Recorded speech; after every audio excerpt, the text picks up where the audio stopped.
Hey guys, this is Hell Hades. This is a Raid Shadow Legends video. Guys, we've got a really cool update for the Raid Optimizer. Damn, we are working hard in the background as ever, bringing out new tools, new things for you to use to enhance your gear optimization. I need to call out, before we get into it, 3 people from the dev team in HH Gaming. So Deteach was the kind of brainchild of this. He invented the original optimizer and has worked with the team ever since and got it to an awesome place. We've then had, in the last couple of months, a lot of work from Winston Wolf and from Saphira, both of them basically bringing you new changes. And today's changes are about 3 things, actually. They're about enhancing the speed and the amount of PCs that are able to use the GPU optimizer. So that's really important to us to make it as widespread as possible. Second thing is to enhance the experience, like the UI, how simple it is to kind of walk through doing things. And then thirdly, actually just to get better results. So 3 things tackled in today. We're going to walk through it today and try and help you out with how to use it. The last time I spoke about this, I actually said download from archive. I changed my mind. Download the installer. Once we then do a new patch like this one, you can then just go into your search for Hell Hades, artifact, extractor, yes, and then just hit update. And then that's it, run it, done. And then every time we do any sort of update, that's the easiest way to update your installer. You'll get this little pop-up up. This is how you have to have Raid running in Player in Play. You get the little pop-up, and then this is then the tool which reads your game data in effect. So you hit upload to website, and bam, it's just pulled all of my information live from the game. What it does, it takes a screenshot there and then. It still interacts with Raid, but it won't alter anything in Raid. You do all the things like that yourself. So we've got a number of new things going on. I'm going to show you a couple of things which I think are the most kind of sexy and dynamic changes. But before we get into that, I just want to talk about the last change that we did, in case you guys have not seen it, because it is the most significant change we've done. Let's make it a little bit bigger for you to see. Team Optimizer is absolutely amazing. It's an amazing tool. So what you can do here is you can look at other people's teams that are running content, and as long as someone has got this tool open when they are using the optimizer, it is saving data as long as you click the live updates button up here, and it's then sharing. It's like a community share of that information. So I can go into, I don't know, Ice Golem. I don't have a team set up for, really. Ice Golem 25. I can hit suggest team, and then on this tool I can basically say, what am I looking for? Do I want a team that's really consistent, so it's got the highest number of battles? Do I want the best win rate, 100%? Do I want the fastest team, 55 seconds? And basically, it's pulling teams using champions that only I own. So it's looking at my account and saying, yes, you've got the champions to do this. And actually, I'm pretty intrigued by this team up the top. But yeah, basically, you can then go in and say, view variations. For a free player, a free user, you get everything that you've just seen here. For a paid user, you also get this view full details button, and it will go in and show you like a full loadout of everything that person uses to clear that content. The other thing you can do down the left-hand side here, let's just move me over here for a second, is you can start to play around with some filters. So you can say, I only want runs that have been recent. I want 100% success rate. I want at least a comp that's been run 8 times, and then apply the filter, and then it gets you back to basically showing me exactly what I've just looked for here. I can also say, don't show me any manual teams. Show me only champions that I've got that are already 6-star ascended, so I don't have to go and build out a load of new champs. Don't use my locked. All this different type of stuff, and it starts to bring up different results. And you can just kind of scan through, and this will show you the average time that people are taking to do it, and obviously the win rates and stuff. So if there was 3 people using the same team with different times, when you go into this screen, you'd see 3 different variations of the team. So that's the Team Optimizer. It's not massively changed, albeit you can see on the main page, we've now got some sexier graphics. We've now got enemy buffs and debuffs, which I'll talk about on the the builds in a second, and it's just starting to feel a bit more sexy. So it's starting to like really get going in terms of the visuals of what the team are doing with this. Another tool which I've not spoken about on here before is teams. So basically, if you've got great teams that you want to share with your clan or whatever, you can literally go in and be like, right, here's my Spider 25 team. Yeah. This is me doing maximum damage, by the way. It's not my actual team. And I can share this one page, yeah, through this link. And basically, I can share this with anyone. Let's just go into artifacts. Again, this has been around for a little while, but it's one of the main reasons that people upgrade to premium. So I want to call it out. We've got a rating system on the artifacts, which is not foolproof, but it's pretty decent. So basically what it does is it looks at the type of gear set, the type of roles that I would want to find on that type of gear set. For example, Savage, I probably want to see crit rate. I probably want to see crit damage. I probably want to see multiple roles in those things. And then it will rate a piece of gear, anything from in the bin down to godlike. Yeah, and all of the ratings are bottom left. As I say, it's not foolproof. There might be a piece of gear that's actually good that's called weak. You can also go top right here, and in account settings, you can say, what type of account do I think I am? Yeah, so you might be an early game account. It will give you a different rating for an early game account as it would for an end game account. So we tried to make it as foolproof as possible for a wide community. I'm going to build out Cold Hearts. I think it's a good example to show some of the new stuff. One thing which I learned when I was walking through this with Saf the other day, I can actually handpick my accessory from this accessory screen here. So the reason you do this, by the way, is if the optimizer is running slow for the type of build you're trying to do. Yeah, so I can literally go in and be like, right, I want, I don't know, an accuracy-based accessory. Grab the one I want, and if I just click it, it's going to come in down here. So it's not changing anything in the game. It's just changing it in the tool. So it now knows that that's the accessory I'm going to pick. Then when I go into optimize artifacts, I can actually go into the slot screen. Let's just reset all of this for a second. Go into the slot screen and untick banner. What it will do is it will know that this is the banner we're going to use. That speeds up your optimization significantly, and I would mainly suggest to do that if you're trying to do a EHP build, which is effective health points. That tends to be the slow build, but that's a good tip. Let's go to the start then. What's changed here? You choose your optimizer here. You choose the minimum artifact level. So it might be you're saying, you know what, I don't want to roll any gear. I just want to find stuff that's already level 16. We choose if we're going to use equipped items. So do we want to find stuff that's already on champions or not? And you can also tick and say, actually, use any item, even champions that I've locked. So you can go and lock any champion you want with this little padlock. It's not people that are locked in the game. It's people that you've locked in the optimizer.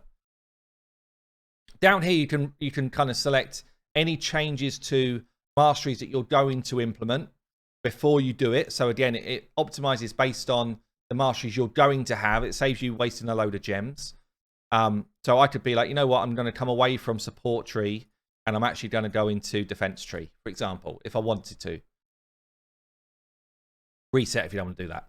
So we then walk along with the little arrows and we're like, right, are we going to be using a preset? Only really use these in brute force optimizer. And then we get into this new page, the battle scenario. Pretty cool, right? So basically here you're telling the optimizer what you're up against. So let's assume we're fighting against Spider 20. So I tell the optimizer we're fighting against a boss. If you don't know the stats of what you're up against, you can actually click on this link here. This takes you to the raid stages tool on the website. And basically you can tell it what's the encounter type. So I've done dungeons, I've done Spider, I've done stage 20. And it tells me the stats of what I'm up against. So we've got 5.5 million HP. We've got 3982 defense. Perfect. I can put those numbers in. I'll be like, right, the boss has got this much defense, this much HP. This starts to make a difference to the gear that it will suggest for you, by the way. You can then say, is the enemy going to have any buffs or debuffs? So I'm going to say, you know what? I'm definitely going to put decreased defense on Spider, and I'm going to put weaken on. Again, it makes a difference to the build that the optimizer will kick out. We then say, well, what buffs are we going to have up ourselves? So I might say, I don't know, let's just say I'm going to apply a crit rate buff on my Cold Heart. Let's bear in mind, the Cold Heart only needs 70% crit rate for A3 anyway. And I can also say, I'm going to have, let's say we're going to have a crit rate aura as well. Crit rate aura of, call it 25%, like a bad L type one, yeah? I'm going to build for damage. And I want highest over. So you either go highest overall damage or you pick an ability. I'm actually saying, give me as much damage out of my Heartseeker A3 as possible. And I can choose any buffs at all. So I'll do a clan boss example after this, because actually that would be really cool as well. So we've done crit rate aura 25. We're using a crit rate buff. Let's go into the next section. It says here, builds will optimize for 100% crit rate and include any additional buff or bonuses unless you override it. Yeah, so it's because you're going for a damage build, you should always try and get max crit rate. Now, if you're a very early game account, you might override and say, you know what, I know I can't do that, so don't try and force me to do it. And then you click the override. So what do we want on a Cold Heart? We want a couple of hundred accuracy. I want to go at least 180 speed, and then that's it. I just want to optimize for damage. Into the slots, as I say, you can choose it if you want to select something yourself and deselect here.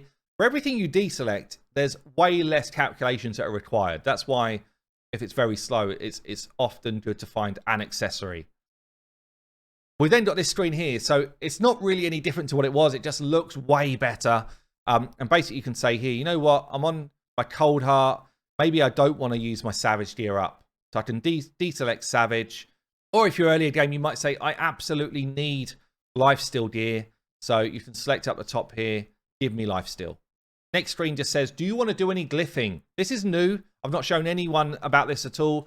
This becomes more like an end game PvP style quality glyph setup. So you might be like, you know what?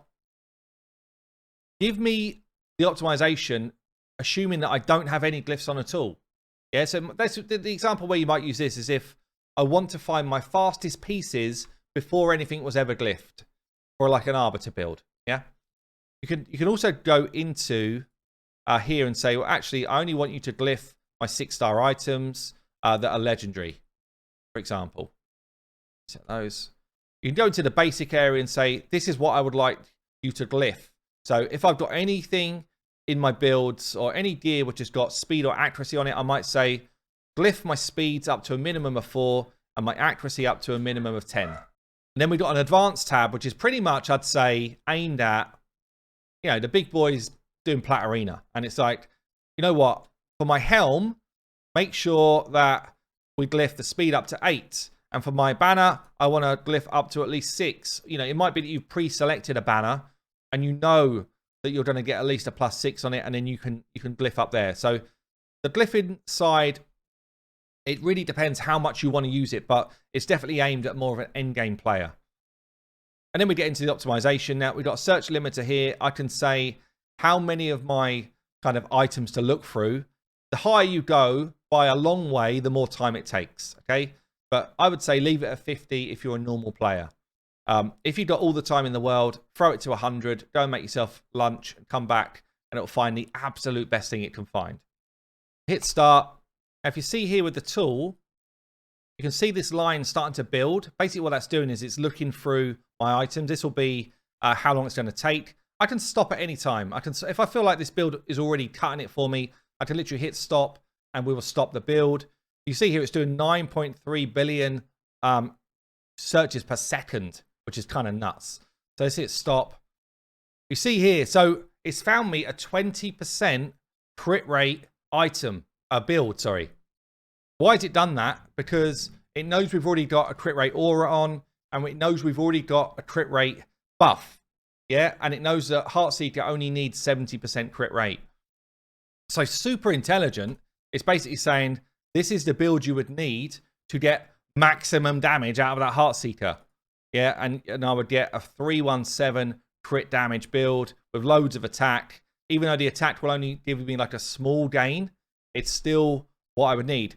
If I was saying to it, actually, forget If I was saying to it, you know what, I know that I'm going to need some health in the build as well, I could literally go back in and say, you know, give me 50k health as a minimum. Or I could just tell it, give me an HP chest. And we could clear that, start again, and then we would get back the same build basically, but with a load more health, a load more survivability, and it will still find me the kind of build in those parameters.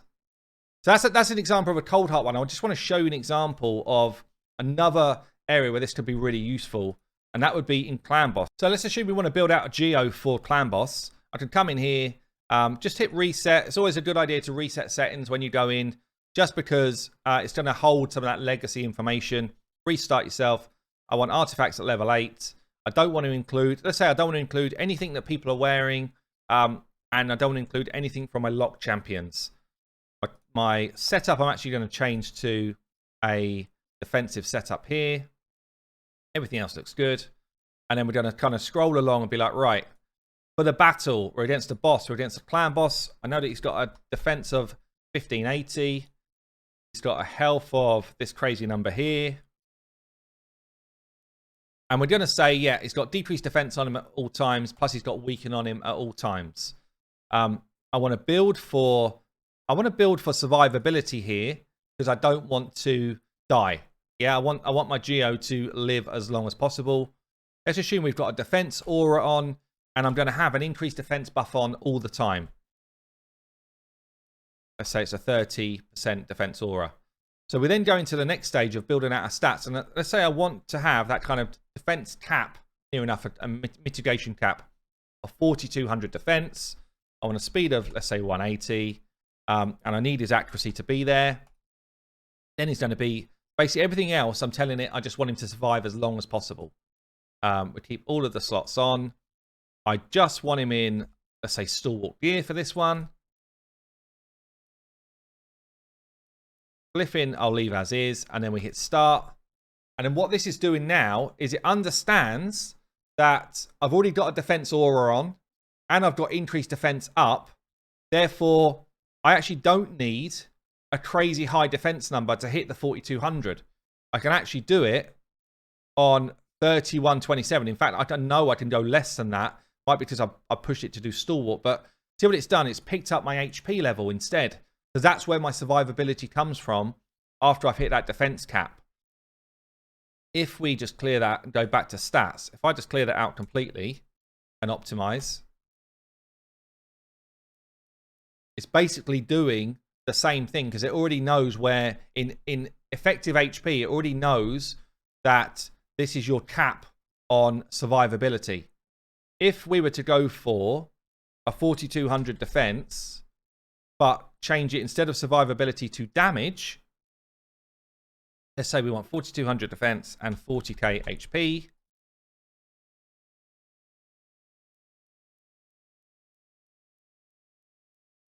It's basically saying here, there's a large number of builds, give it more info. It's like, give it more info or handpick something. So I'm actually going to go and select a banner myself. Let's just find one. Let's just say we're going to use this one. Go back into optimize, go into slots and say, don't worry about the banner friend. Hit it again. And now we got, instead of a 20 odd minute search, it's going to be less than 2 minutes. In fact, way quicker than that. And it's looking through my pieces. And yeah, here we go. We found something. So you see the defense numbers coming in now. 2461. Even though I told it I wanted 4200 defense. That's because it knows we got the aura and it knows we got an increased defense buff up the whole time. Yeah. It's found the HP level I want. And then after that, it's built me for full damage. And if we look here, we're in the stalwart set, which again is what I asked it for. So it's a kind of nutty new implementation for this battle tool, especially for a player that wants to get really into the detail. Now, if you're trying to build an arena team and you know you're up against a champion that's going to have, let's call it 4500 defense and probably, I don't know, 100k health, like a crazy Duchess, and you don't think you can put decreased defense on or something, or they're going to have an increased defense buff, then again, it will find different gear sets depending on what you're trying to do. So look, loads of stuff packed into that video. Hopefully it was helpful for you. Sorry if you're a mobile-only user. I can't do anything about it. We can't build that tool, unfortunately, or even though we've looked at it. But anyway, I've been Hell Hades. I will see you later.